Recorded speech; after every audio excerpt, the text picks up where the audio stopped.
నమస్తే శ్రీధర్ సార్. నమస్తే అమ్మా. చాలా మంది స్టూడెంట్స్తో నేను ఇంటరాక్ట్ అవుతూ ఉంటుంటాను. సక్సెస్ స్టోరీస్లో చాలా సందర్భాల్లో వాళ్ళతో మాట్లాడుతూ ఉంటాం. ఏ జాబ్ వచ్చిందంటే ఫస్ట్ ఎన్ని జాబ్లు వచ్చి అడగండి మమ్మల్ని అంటారు. అన్ని జాబ్స్ ఉన్నాయి. ఒకళ్ళు 3 అంటారు, ఒకళ్ళు 5 అంటారు. లాస్ట్ టైం అనుకుంటా సార్ 17 ఉద్యోగాలు వచ్చిన అబ్బాయితో కూడా నేను ఇంటర్వ్యూ చేశాను. ఇక్కడ శ్రీధర్ సిసిలో చదువుకున్న అబ్బాయి. ఒక జాబ్ రావడమే కష్టంగా ఉన్న ఈ ప్రాసెస్లో మల్టిపుల్ జాబ్స్ ఏ విధంగా క్రాక్ చేస్తున్నారు స్టూడెంట్స్? అసలు ఆ ఫార్ములా ఏంటి సార్? అమ్మా, ఇది ఒక కిచెన్ గురించి చెప్పి మాట్లాడుకుంటే బాగుంటుంది.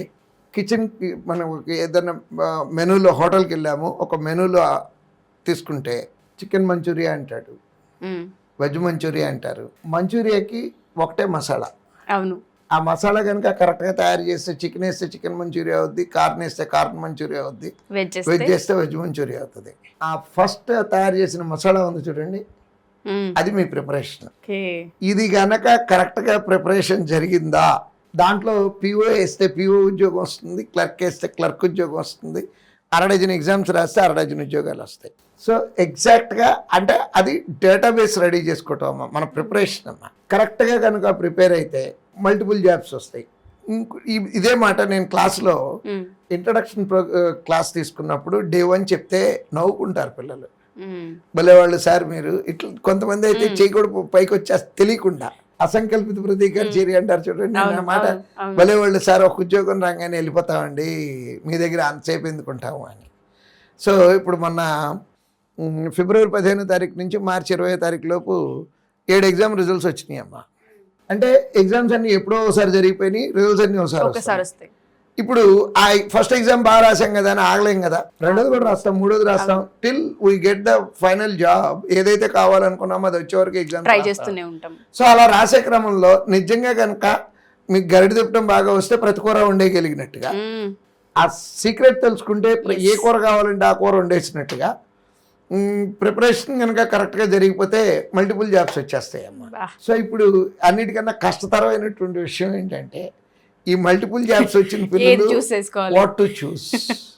నిజం చెప్పాలంటే అమ్మ, ఇది ఇట్లా జనరిక్గా అంటే అందరికీ పనికొచ్చేటట్టు చెప్పడం వీలు పడదమ్మా. ఇది ఒక్కొక్కరికి ఒక్కొక్క కాన్స్ట్రైంట్. ఆడపిల్లలు వాళ్ళదొకటి, పెళ్ళైన పిల్లలు వాళ్ళదొక లెక్క, మగపిల్లలు ఒక్కడే కొడుకు వాడిదొక లెక్క, 2 పిల్లలు వాడిదొక లెక్క, ఇంట్లో అమ్మా నాన్న చదువుకొని అమ్మా నాన్న వాడిదొక లెక్క. ఎందుకు నిన్న ఒంగోలులో సక్సెస్ మీట్ అటెండ్ అయ్యా. ఒంగోలు సక్సెస్ మీట్లో అటెండ్ అయితే ఒక పిల్లోడు వచ్చాడు, 4 ఉద్యోగాలు వచ్చిన పిల్లోడు డాష్ మీదకి వచ్చాడు. అని అడిగాను నేను, నువ్వు లాస్ట్ ఇయర్ కూడా నా దగ్గర మెమెంటో తీసుకున్నావు కదా అని అడిగాను నేను. గుర్తున్నానా సార్ అన్నాడు. గుర్తున్నావమ్మా అంటే, మరి ఈ ఇయర్ ఎందుకు వచ్చావు అంటే, లాస్ట్ ఇయర్ ఉద్యోగం జారలేదు సార్ అన్న. అన్నయ్య అదేంటన్నయ్య ఉద్యోగం వచ్చాక జారకపోవటం ఏంటి, మళ్ళీ ప్రిపేర్ అవటం ఏంటంటే, నాకు ఫాదర్ లేరండి, అమ్మ ఒక్కతే నన్ను కష్టంతో పెంచింది నన్ను, నేను ఒక్కడినే కొడుకుని, చుట్టాలు కూడా తక్కువ, అమ్మని తీసుకెళ్ళటానికేమో అమ్మ సొంత ఇల్లు నేను రానంది, అమ్మను వదిలేసి వెళ్ళటం నాకు ఇష్టం లేదని అమ్మ అంది, నాకు అనిపించింది. ఈ కారణాల మూలాన లాస్ట్ ఇయర్ వెళ్ళలేదండి. లాస్ట్ ఇయర్ కాకపోతే కాన్ఫిడెన్స్ కొనుక్కున్నట్టు అయింది నాకు దాని మూలాన, ఉద్యోగం మూలాన. నేను చేయగలను అనే నమ్మకం వచ్చింది. మా అమ్మకి చెప్పాను, అమ్మ నెక్స్ట్ ఇంకా నేను ఏపీలోనే పెట్టి ఏపీలోనే ఉద్యోగం కొడతానమ్మా అన్నాను. 4 ఉద్యోగాలు నేను అట్లానే 2 పిఓలు 2 క్లర్క్లు, 4 అతనికి. అంటే పిఓలు అంటే ఆల్ ఇండియా పోస్టింగ్ ఉంటుంది, క్లర్క్ అయితే స్టేట్లోనే ఉండొచ్చు. సో అట్లా ఇప్పుడు ఈ కేసుకి వచ్చేటప్పటికి అతనికి ఎట్లా ఉంది, అమ్మ దగ్గర ఉండాలి. సో క్లర్క్ ఉద్యోగం సెలెక్ట్ చేసుకొని క్లర్క్లో కూడా ఎస్బీఐ క్లర్క్, ఐబీపీఎస్ క్లర్క్ వచ్చినాయి. వాళ్ళు ఎక్కువ బ్రాంచులు ఉన్నాయి సెలెక్ట్ చేసుకుంటాడు, ఎందుకంటే ఎక్కువ కాలం ఉండొచ్చు అక్కడ అని. అంటే ఇది ఎట్లా ఉంటుందంటే అమ్మ, కేస్ టు కేస్. ఇప్పుడు ఆ కుర్రోడి పరిస్థితి ఏంటి, అమ్మ దగ్గర ఉండాలి కాబట్టి చూసేసుకునే ప్రాసెస్ మారుతుంది. నెక్స్ట్ పెళ్ళైన ఆడపిల్లలు ఉన్నారు, వాళ్ళ కేసు వేరు. అంటే మరి ఇది ఎట్లా అండి, వీళ్ళందరినీ ఎట్లా అంటే, నిజంగా చెప్తున్నాను, మరి రాగలిగితే ఆఫీస్కి వచ్చి కూర్చుంటే వాళ్ళకి వచ్చిన ఉద్యోగాలు మంచి చెడు మొత్తం డిస్కస్ చేసి కరెక్ట్ గైడెన్స్ ఇస్తామమ్మా. 3-4 చేయగలం ఈ పని. లేదు రాలేకపోయారు, ఫీడ్బ్యాక్ పెడితే ఫీడ్బ్యాక్లో వాళ్ళ అంటే మన పిల్లలు అయితే ఫీడ్బ్యాక్ పెట్టేటప్పుడు వాళ్ళ మొబైల్ నెంబరు అన్నీ మాకు తెలుస్తాయమ్మా. కాబట్టి మేమే కాల్ చేసి వాళ్ళతో కౌన్సిలింగ్ చేస్తున్నాము. ఓకే. ఇది జనాలు యూజువల్గా నమ్మరు. నేను ఫోన్ చేసి అమ్మ నేను శ్రీధర్ని మాట్లాడుతున్నానంటే ఏ శ్రీధర్ అని అడుగుతారు. ఎందుకంటే ఈ శ్రీధర్ ఫోన్ చేయడు అనే పర్సెప్షన్తో ఈ శ్రీధర్ ఫోన్ చేయడు, అంత టైం లేదు ఆయనకి అనుకుంటారు. మేమే కాల్ చేసి మాట్లాడతాము ఆ పిల్లలతో.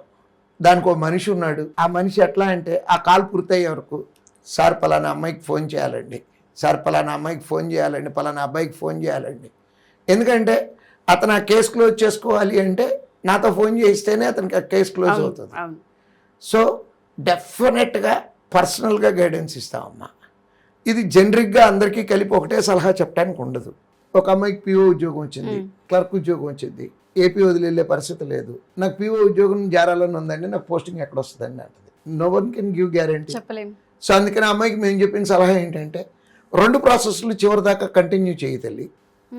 ఏమో ఇప్పుడు బ్యాంక్ ఆఫ్ మహారాష్ట్రలో వచ్చింది, బ్యాంక్ ఆఫ్ మహారాష్ట్ర బెజవాడలో బ్రాంచ్ ఉంది కాబట్టి బెజవాడలో నీకు ఉద్యోగం ఇచ్చే ఛాన్స్ ఉందిగా. కాబట్టి 2 ప్రాసెస్లు చివరి దాకా కంటిన్యూ చెయ్యి. అంటే క్లర్క్ అయితే గ్యారంటీగా ఇక్కడే ఉంటుంది, పిఓ అయ్యి వేరే స్టేట్కి వెళ్ళాల్సి వస్తుందేమోననే భయం అమ్మాయికి. లాస్ట్ వరకు వెళ్ళామనుకోండి, పోస్టింగ్ వరకు చూసుకున్నాము. పోస్టింగ్ వరకు చూసుకున్న తర్వాత అమ్మాయికి లక్కీగా ఇక్కడే వచ్చింది అనుకోండి, ఇక్కడే జాయిన్ అవ్వచ్చు. అంటే ఇది మళ్ళీ నేను అదే పాయింట్ ఎందుకు చెప్తున్నానంటే కేస్ టు కేస్ అనేది ఇండివిజువల్ ఇదమ్మా అది. కానీ పూర్తి సహాయ సహకారాలు అందిస్తాం మేము. అంటే ఫోన్ ఫీడ్బ్యాక్ పెట్టిన నెక్స్ట్ సెకండ్ కాల్ చేస్తానని అంటలేదు, but will make a call and we listen to them, will give guidance to them.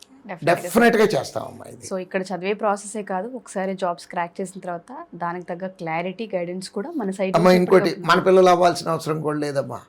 Anyone can ask for guidance, will give, will provide genuine. డెఫినెట్గా చేస్తామమ్మా. No words sir. Thank you sir, thank you so much. Thank you.